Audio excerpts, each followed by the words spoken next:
El antiguo Egipto. Durante más de 3 milenios, una de las civilizaciones más vibrantes y enigmáticas del planeta floreció durante la guerra y la paz. Los egipcios edificaron ciudades magníficas y monumentos longevos. Además, lograron un alto nivel tecnológico y matemático. Su increíble legado sobrevive hasta hoy día. ¿Qué logró transformar una comunidad de cultivadores al margen de un río en un imperio que cambiaría la historia y que sobreviviría a todos los demás imperios? Los arqueólogos han conseguido nuevas pistas provenientes de la dinastía Cero, el nacimiento de Egipto. Una tableta de piedra de 5.000 años de edad relata algo fascinante. Habla de batallas sucedidas justo antes de fundarse Egipto. ¿Conmemora esta realmente el nacimiento de Egipto o es la mentira más antigua de la civilización? Los especialistas por fin han comenzado a descubrir lo que realmente sucedió y a explicar la verdad acerca del enigmático rey Narmer, el hombre que pudo haber sido el primer faraón, el hombre que posiblemente fundó Egipto.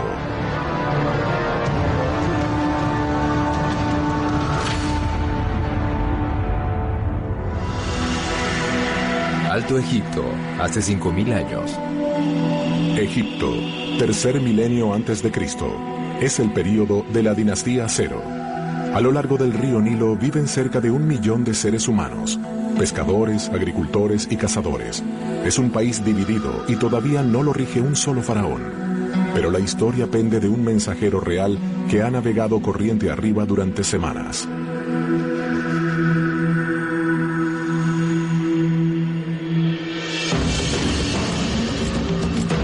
Lleva la respuesta urgente a un mensaje enviado por el rey Narmer, gobernante del sur.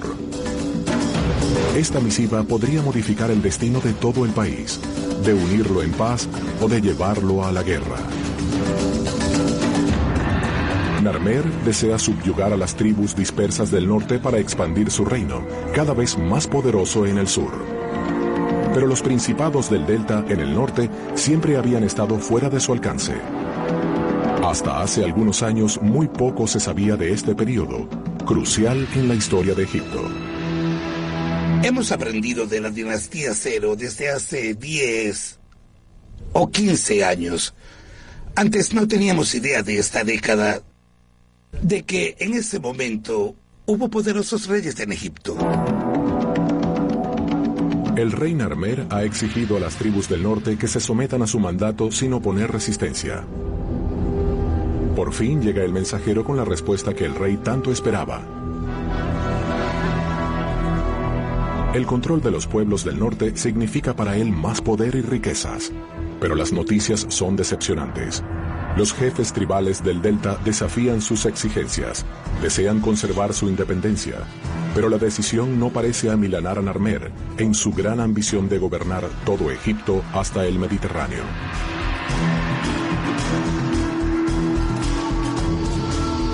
Los científicos están apenas comenzando a especular acerca de los actos de Narmer y de su verdadero papel en la historia.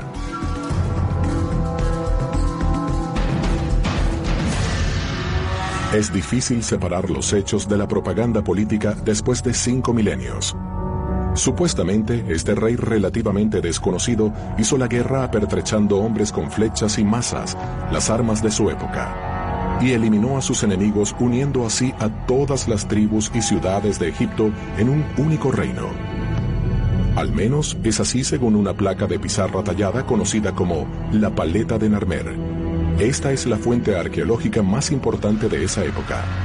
Sus bajorrelieves de 5 milenios de edad muestran al rey Narmer usando 2 coronas, lo cual representa a todo Egipto. Pero ¿dice la verdad la paleta esculpida? El egiptólogo belga Stan Hendricks la examina en el Cairo por primera vez desde hace más de un siglo. Hasta una mínima raspadura podría arrojar pistas sobre eventos ocurridos hace 5.000 años. Algunos egiptólogos especulan que los jefes tribales habían estado combatiéndose durante generaciones. Pero el rey Narmer tiene una visión más amplia. Él ha consolidado su poder en el sur y piensa expandir su dominio con unos cuantos centenares de hombres. El rey dice que las tribus del norte se rehúsan a ser gobernadas por él. Incita a sus hombres a luchar para controlar las rutas de comercio, las cuales les proporcionarán vino, madera e incienso, e indica que es momento de atacar.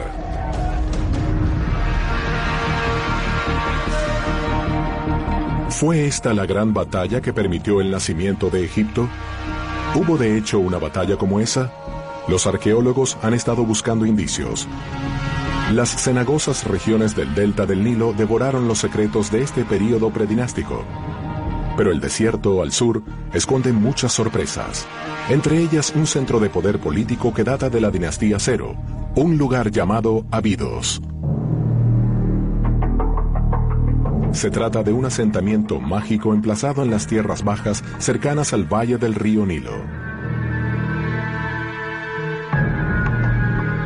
Fue en este centro sagrado donde se descubrieron las tumbas de los primeros faraones, y Abidos podría ayudar a los científicos a descubrir cómo se fundó Egipto.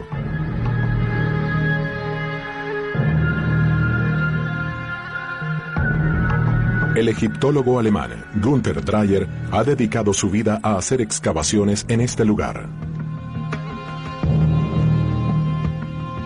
De las antiguas ruinas se extraen muchos datos de la arquitectura egipcia, pero apenas reseñan acerca de la fundación de Egipto.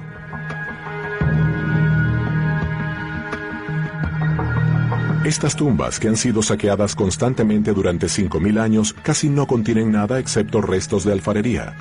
El equipo de Dreyer pasó 30 años tamizando cerros de escombros meticulosamente.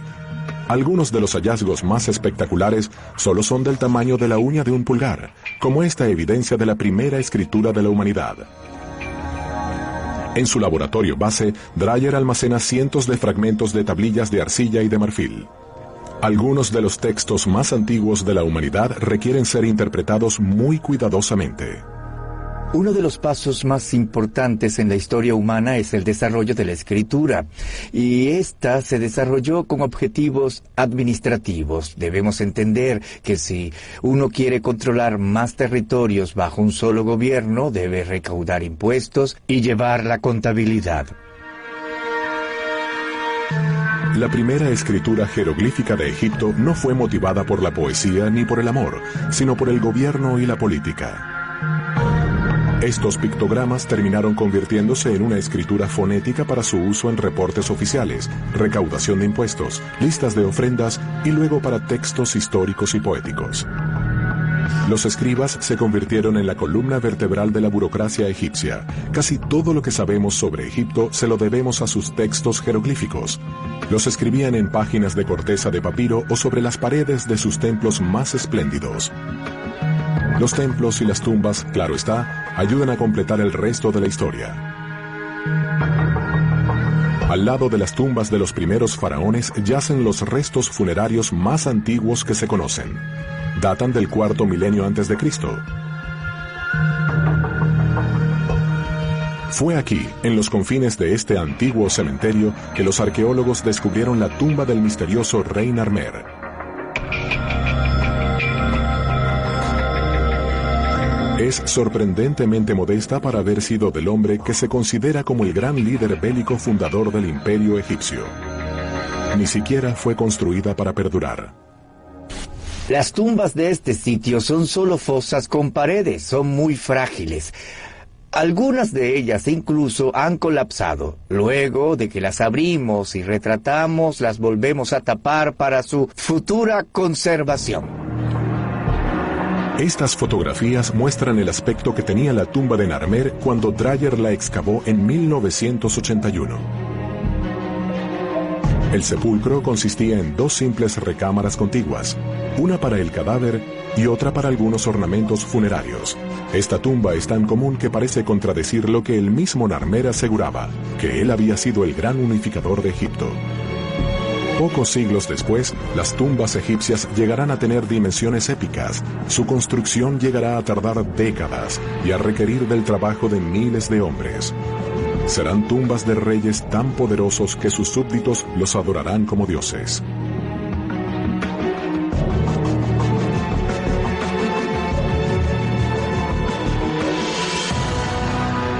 Tales logros solo van a ser posibles en un reino unificado regido por un solo gobernante. Es de suponerse que si el rey Narmer realmente unificó Egipto, era merecedor de honores funerarios igualmente monumentales, pero no fue posible hacérselos. ¿Será posible que la gloria de Narmer solo sea una elaborada fantasía? Quizás. El más importante de los homenajes a Narmer es la paleta. Esta hace mención de una batalla que puede no haber ocurrido. Luego de su muerte y durante 3 milenios, todos los reyes egipcios se hicieron pintar como grandes conquistadores, aun cuando no hubieran peleado ninguna guerra. Narmer pudo haber hecho exactamente lo mismo. Para hallar la elusiva verdad, los arqueólogos deben tamizar las arenas cuidadosamente. La misteriosa paleta de Narmer afirma que una guerra unificó a Egipto, pero algunos eruditos no están tan convencidos. La respuesta podría descubrirse a 240 kilómetros de Abidos, en otra gran ciudad de la dinastía Cero, Hieracómpolis, ubicada una vez a un margen del río Nilo antes de que éste la desplazara.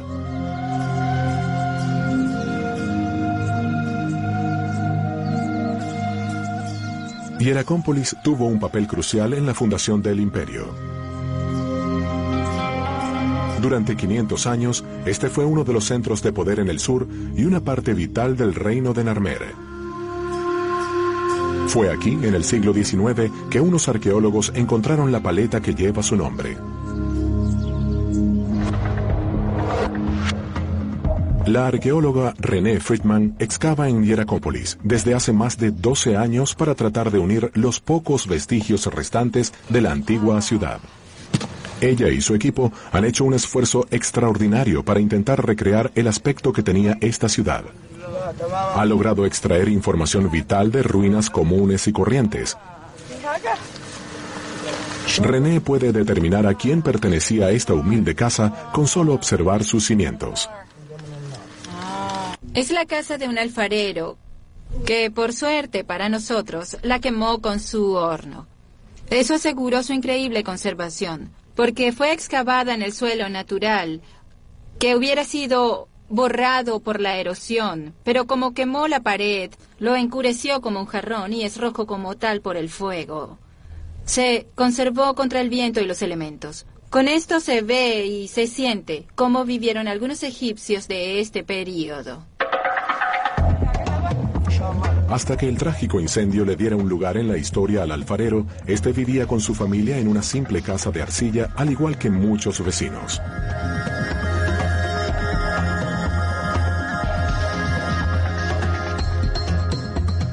En un anexo a la casa fabricaba vasijas para la gente de Hieracómpolis, que era en ese momento uno de los asentamientos más grandes en el mundo. Casi 10.000 personas vivieron aquí y un gran templo dominaba el centro de la ciudad. Pero las estructuras de esta urbe no solo sobrevivieron gracias a los incendios. Los arqueólogos han excavado restos de panaderías y cervecerías centrales que proveían de su producto a toda la ciudad. Pero el descubrimiento más notable lo realizaron en las afueras de la ciudad. Es un cementerio para las clases más altas, con unas 200 tumbas, pero no solo enterraron seres humanos. Entre la arena se han encontrado un antílope, 2 elefantes y varios perros. Junto con las élites, fueron enterrados muchos animales. Esto es único en Egipto. No sabemos el por qué. Creemos que es un símbolo de poder, de que eran ricos y que controlaban la naturaleza. Quizá sus ritos funerarios nos parezcan muy peculiares, pero la vida en esta ciudad parece haber sido muy ordenada y sorprendentemente civilizada. La ciudad se extendía por casi 5 kilómetros a lo largo del Nilo. Los ciudadanos de Hieracómpolis disfrutaron de una sociedad basada en el comercio y la cooperación en una época en la que casi toda Europa solo tenía pequeños asentamientos.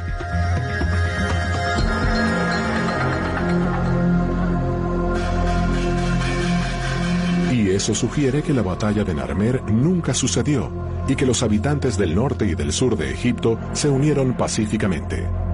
Pero no lo prueba científicamente. Para llegar a la verdad debemos hurgar más en el pasado. Así descubriremos de dónde provinieron los antiguos egipcios.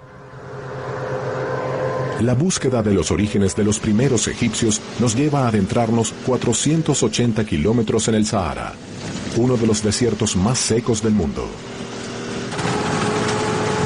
Rudolf Cooper, un climatólogo estudioso de la prehistoria, ha estado explorando los desiertos del África durante más de 30 años.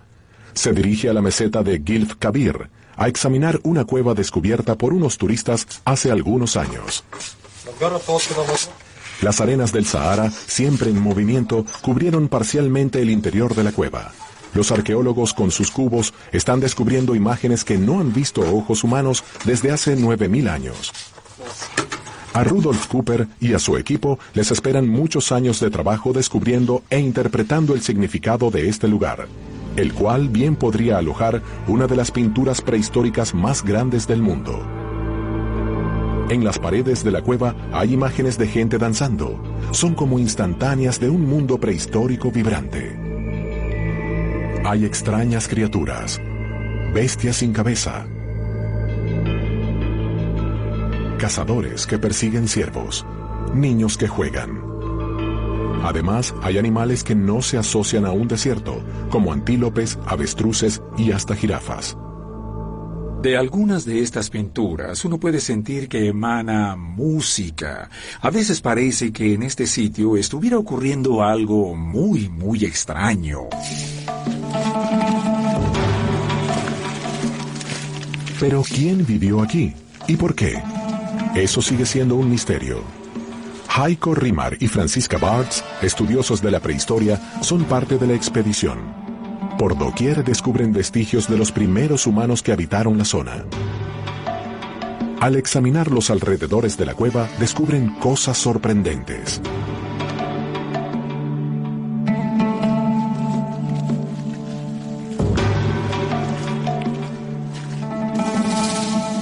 Capas de sedimentos depositados por un antiguo lago revelan por qué hace mucho tiempo esta zona desértica podía ser habitada. Para ese momento el paisaje era muy distinto. Hace 9.000 años el clima creó una llanura.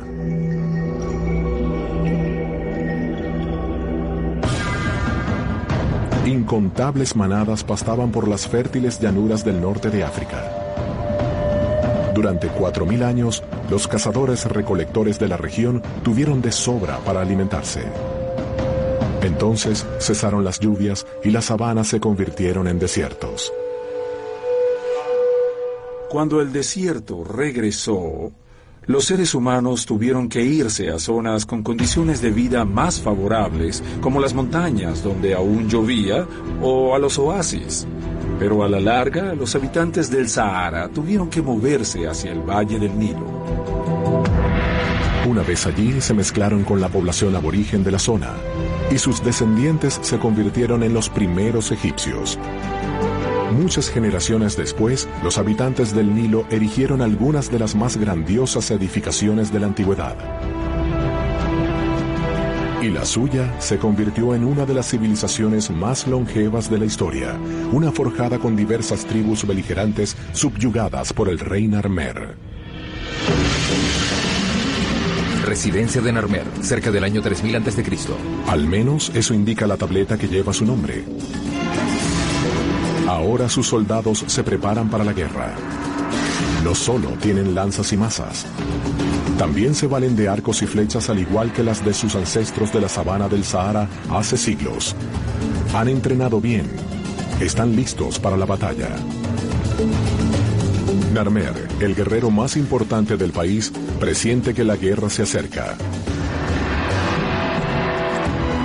y se prepara para dirigirla.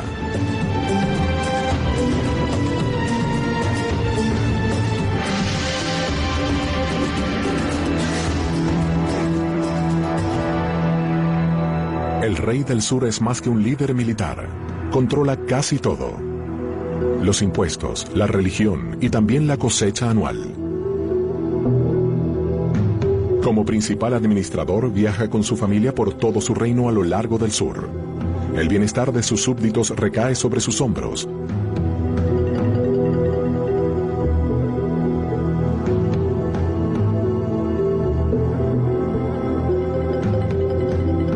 Pero Pero hay algo que no puede controlar. Algo aún más poderoso que él mismo. El majestuoso Nilo. El ascenso y el descenso de las aguas de este gigantesco río deciden el bienestar de la nación.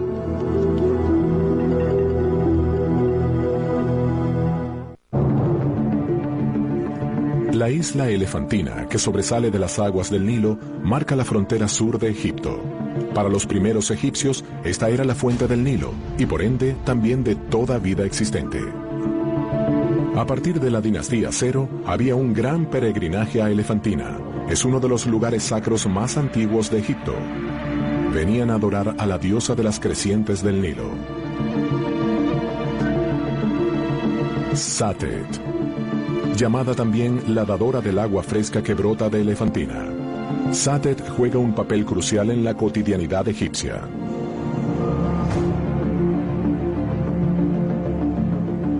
La gente reza como si sus vidas dependieran del río, y es así. Del Nilo depende todo lo que son y todo en lo que se convertirán los egipcios. La crecida y el descenso de sus aguas decide la suerte de las cosechas. Aquí vemos una escala con marcas que sirven para medir la altura de las aguas del Nilo.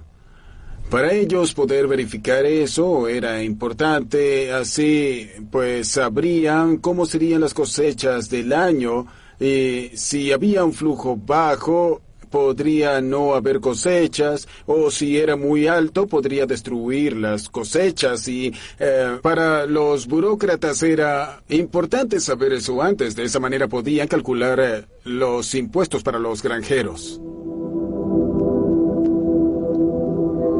Para los antiguos egipcios, la altura del agua no es un evento al azar. El preciado líquido fluye directamente de sus dioses como una bendición o una maldición. La gente debe merecerlo. Mientras brota y lleva consigo las esperanzas, el rey juega un papel crucial. Si él molesta a los dioses, su pueblo perecerá. Por eso el rey Narmer realiza ritos espirituales. Asegura así que el río se desborde a la altura adecuada y que haya una cosecha saludable cada año. La subida de las aguas renueva cada año el vínculo del rey con los dioses. Pero esa no es su única obligación. Para evitar el desperdicio de este gran regalo, debe asegurarse de que las aguas sean administradas correctamente. Su tarea era asegurarse de que los dioses nos trataran adecuadamente, subiendo las aguas no mucho ni muy poco, sino suficiente para que la cosecha tuviera un excedente para comerciar y cubrir emergencias de suministro en casos de escasez. Las verdaderas fuentes del río Nilo fueron descubiertas apenas en el siglo XIX. Parte de sus aguas provienen de las montañas de Etiopía. Estas alimentan el Nilo Azul y constituyen casi el 60% de su caudal total. Y hay un segundo tributario, el Nilo Blanco, en el Sudán. Es en esta región donde puede presenciarse cómo era todo el Nilo en tiempos de los primeros egipcios. Era una colección viviente de animales africanos que subsistían en las fértiles planicies creadas por las crecientes. En las ciénagas proliferan las plantas de papiro y de loto.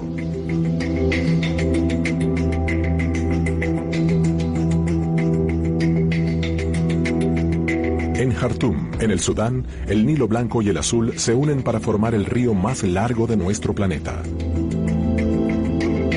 Y una vez al año, su caudal desata una furia incomparable que podía destruir o beneficiar a cualquiera que estuviera en su camino.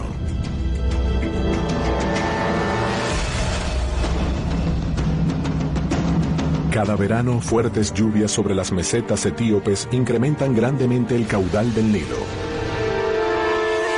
Para los primeros pobladores de la región, las crecientes era una catástrofe. Pero pronto aprendieron a sacarles provecho. Kilómetro a kilómetro, la creciente avanza hacia el norte y solo deja algunos islotes visibles en el agua. Las aguas pueden subir entre 2 y 8 metros dependiendo de la cantidad de lluvia que caiga. La creciente termina devorando el delta del Nilo y lo deja casi todo convertido en un lago poco profundo.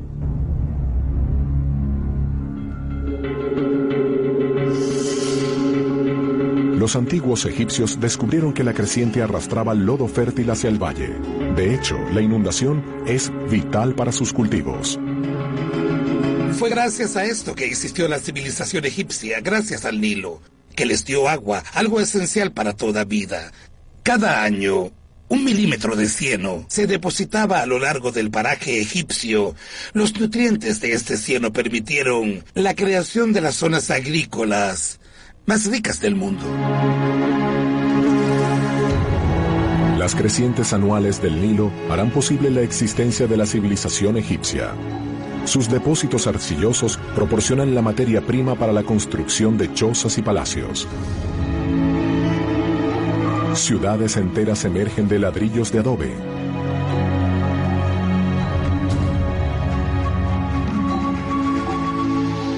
En sus pantanos crece en abundancia la planta de papiro, materia prima para la primera forma de papel que hará posible las crónicas de los escribas, las correspondencias entre los ciudadanos y el libro de los muertos.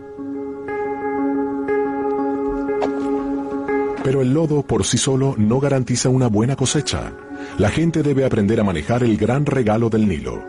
Una masa ceremonial de la dinastía Cero muestra a un rey inaugurando un canal de irrigación. La apertura ritual del paso de irrigación es un acto reservado al rey. Es una prueba de la reverencia que sentían los antiguos egipcios hacia ese río majestuoso y temperamental. Cuando el río retrocede, las aguas almacenadas pueden irrigar los campos a través de canales. Los egipcios aprenden a manejar su agricultura de modo simple y efectivo empleando represas, embalses y canales de irrigación. Incluso hoy en día, muchos agricultores a lo largo del Nilo usan los mismos métodos infalibles de sus ancestros. Los antiguos egipcios solo reconocían 3 estaciones: la de las crecientes, la de plantar y la de cosechar. Eso era todo lo que importaba.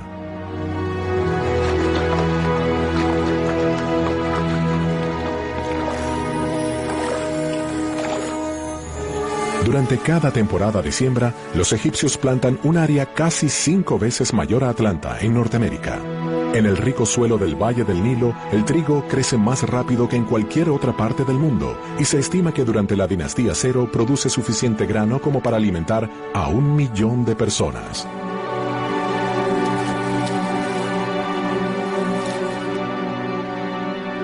En frescos de tumbas antiguas se describe la reproducción del ganado y el regalo del cual dependía la sociedad agrícola egipcia.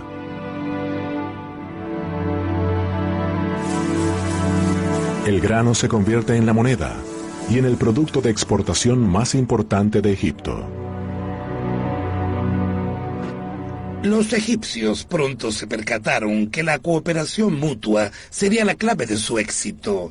En el sentido de lograr, con los excedentes agrícolas, solventar algún periodo de escasez o de tener la capacidad de corregir daños causados por alguna creciente. Pero el Nilo no solo les provee de copiosas cosechas, es la principal vía de comunicación interna del país. Como los pueblos y ciudades egipcias carecen de una red de vías terrestres, la gente depende del Nilo para trasladarse. Las embarcaciones son indispensables. Para la población durante la dinastía Cero, el Nilo es una doble línea vital. Permite el transporte y la alimentación. Narmer y su familia visitan todo el reino en un barco. Cada aldea está al alcance de su mano. En las tumbas egipcias se han encontrado cientos de modelos de barcos. Es un testimonio de su valor para ellos incluso en la otra vida. Los barcos trasladan cosechas, material de construcción, también a la gente y sus ideas. Todo el mundo poseía una embarcación. Los campesinos y los pescadores usaban pequeñas barcas de papiro, perfectas para cruzar de una orilla a la otra. Para viajes más largos, la gente contaba con navíos más grandes, hechos de materiales más resistentes y fabricados con métodos más sofisticados. Eran botes de tablas de madera. No solo lo sabemos por su forma, sino porque hemos hallado restos de uno. Los talbones se fijaban de un modo que nadie más en el mundo los hacía para construir un barco, y recuerdan la forma en que ellos construían sus pequeñas barcas de papiro. Los egipcios construyeron sus primeras embarcaciones con varas de papiro atadas entre sí. Levantaban los extremos de la barca sobre el agua formando una media luna para cortar las olas. Se tapaban del sol con un dosel de varas y maniobraban con un remo.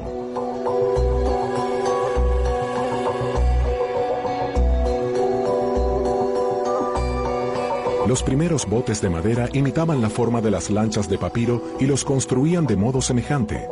Unían tablas de madera entretejiéndolas con cuerdas hechas de hierba o papiro. Era un método de construcción que permitía desarmar un barco para poderlo trasladar por tierra. También podían llevar cargas muy pesadas a través de largas distancias. Eran la columna vertebral del sistema de transporte y comercio de Egipto, el cual nació durante la dinastía Cero. Los barcos fueron su principal medio de transporte. También fueron un medio para unificar la nación, un medio para unir el país. Casi todas las evidencias arqueológicas parecen indicar que hace 5.000 años una próspera sociedad basada en la agricultura floreció pacíficamente a lo largo de las márgenes del Nilo.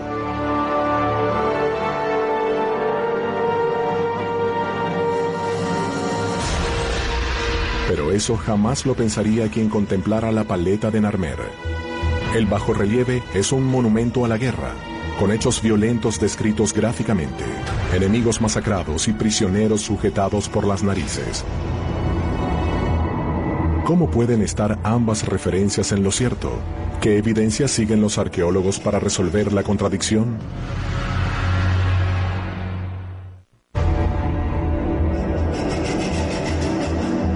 La paleta de Narmer fue descubierta en el templo de Hieracómpolis. Por eso los arqueólogos presumen que había sido una ofrenda de Narmer al dios de los reyes, Horus, a quien era dedicado el templo. Esta tableta de piedra proclama que Narmer, el unificador de ambas regiones, sienta las bases para un futuro grandioso. Pero esto bien pudo haber sido parte del culto oficial del rey más que de una realidad histórica. La gran batalla de Narmer podría ser una metáfora, un mito o una exageración. Tras analizar físicamente la paleta de Narmer original en el Museo del Cairo, el arqueólogo Stan Hendricks y su equipo retoman la data en su laboratorio de investigaciones en Bélgica. Quizá un detalle que haya sido obviado pueda resolver el gran misterio que ha confundido a los egiptólogos durante décadas. ¿Esta tableta de Narmer se refiere a un hecho histórico o es solo una representación simbólica del poder de los reyes egipcios y de la violencia que lleva todo esto implícito? Aún con copias precisas de los bajorrelieves, las imágenes siguen siendo difíciles de descifrar. Por la espalda de una figura crece una planta de papiro, lo que simboliza a un enemigo del cual no sabemos nada. Para Hendricks, hay buenas pruebas de que hubo una guerra. Hay demasiados detalles que al parecer se refieren a sitios específicos y una persona que fue su víctima principal es mencionada en el grabado y hay demasiados detalles de esta clase para aceptar que es solo una representación simbólica. En sus oficinas, cerca de sus excavaciones en Abidos, el profesor Gunther Dreyer busca evidencias que sirvan para sustentar las conclusiones de Hendricks. La mayoría de las tablillas de marfil o barro halladas entre las arenas se refieren a cargamentos de aceite y trigo. Entonces ocurre una revelación. El más antiguo de los textos habla de un envío de aceite y muestra la fecha exacta, el año en que Narmer derrotó a la gente de los papiros.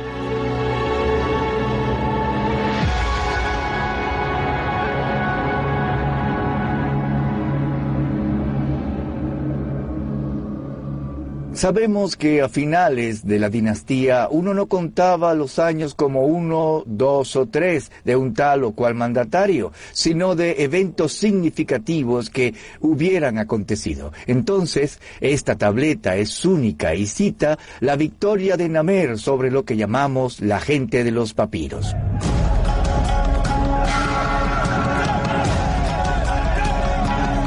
Gracias al hallazgo de Dreyer, finalmente se resolvió el misterio de la paleta de Narmer. La tablilla de arcilla corrobora lo que la tabla esculpida conmemorativa relata acerca de la batalla. En cuanto el norte se niega a ser subyugado por el sur, el rey Narmer planifica una guerra.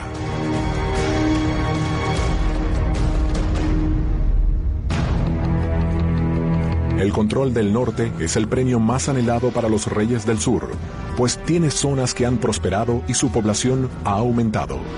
Además, sus élites desean importar objetos lujosos del Oriente Medio.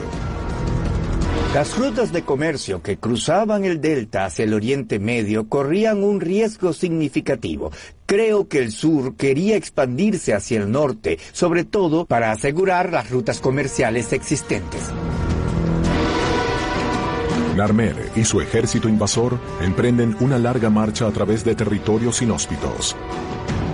Las tribus de cada zona observan preocupados cómo los indetenibles soldados del rey se van acercando.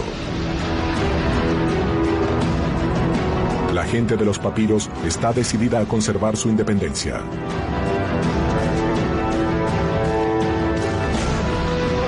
Pero Narmer tiene otros planes y cientos de hombres para llevarlos a cabo. Ahora sabemos que la paleta de Narmer describe verdaderos hechos históricos. El resultado de la batalla de Narmer contra la gente de los papiros unifica y transforma a Egipto.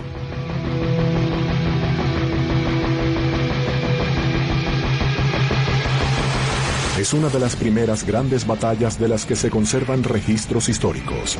En alguna parte del delta del Nilo, hace 5000 años, el ejército del sur, comandado por el rey Narmer, combatió a los principados del delta hacia el norte. Ninguno siente compasión por su enemigo. Está en juego la independencia de las tribus del norte. Pero Narmer termina triunfando sobre ellos.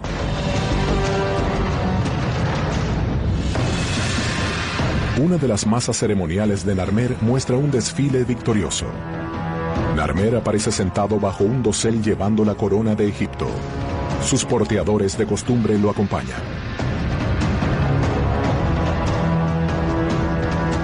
Unos símbolos jeroglíficos dan cuenta del botín.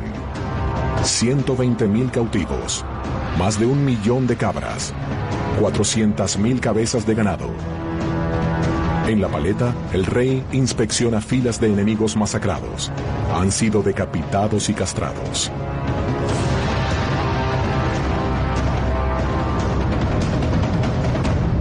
La guerra no solo es violencia, también es psicología, ¿no?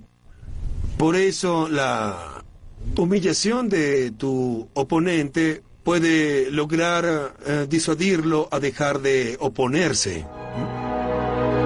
Para Narmer, ha logrado la victoria final. En la cara frontal de la paleta lleva la corona del Alto Egipto.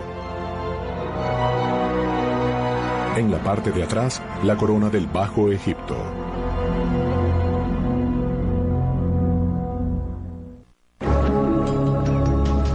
El rey Narmer ha concluido lo que habían comenzado sus predecesores, la unificación del imperio. Y para simbolizar esa unidad, la corona del Alto Egipto es combinada con la del Bajo Egipto, creando una nueva. A partir de este momento y durante 3000 años más, cada faraón la usará. Ha comenzado algo verdaderamente nuevo. El reinado de Narmer es un periodo de grandes cambios en la historia egipcia. Es lo que marca la transición del periodo predinástico al dinástico. La victoria de Narmer se hará sentir durante casi 3000 años. Serán 31 dinastías de faraones deidificados. Los sucederán grandes reyes, cuyos nombres aún recordamos: Tutmosis, Amenhotep, Akenatón, Ramsés, Hatshepsut y muchos otros.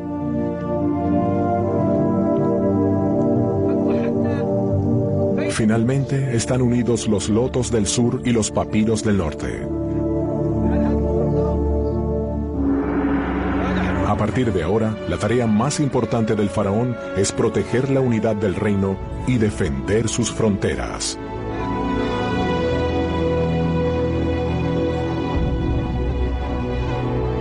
Egipto se ha convertido en el primer estado de la historia, en el primer imperio. Pronto el país se subdividirá en distritos administrativos llamados nomos. 22 al norte y 20 al sur. Cuando Narmer muere luego de un exitoso reinado, todo el país se enluta. En Abidos, el cadáver de Narmer comienza su último viaje.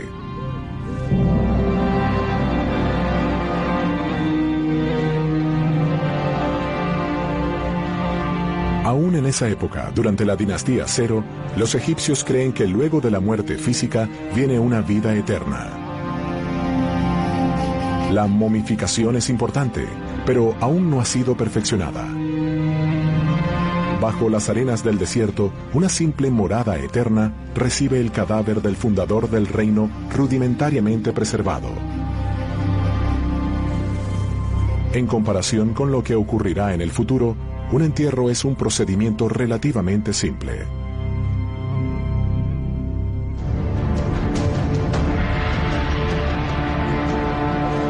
A pesar de sus logros, nunca se hizo un gran monumento para conmemorar al rey Narmer. Su modesta sepultura se verá empequeñecida ante las palaciegas tumbas que se harán construir sus sucesores. Los recursos que los primeros reyes invirtieron en hacer la guerra serán empleados posteriormente en la arquitectura. Cada faraón posterior a él se hará construir una enorme tumba subterránea con monumentos encima que llegarán a tener alturas cada vez más extravagantes y que terminarán siendo pirámides.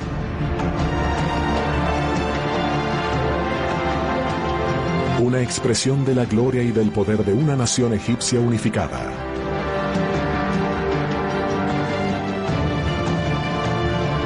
Las pirámides asombraban a los visitantes de sus tiempos y siguen haciéndolo.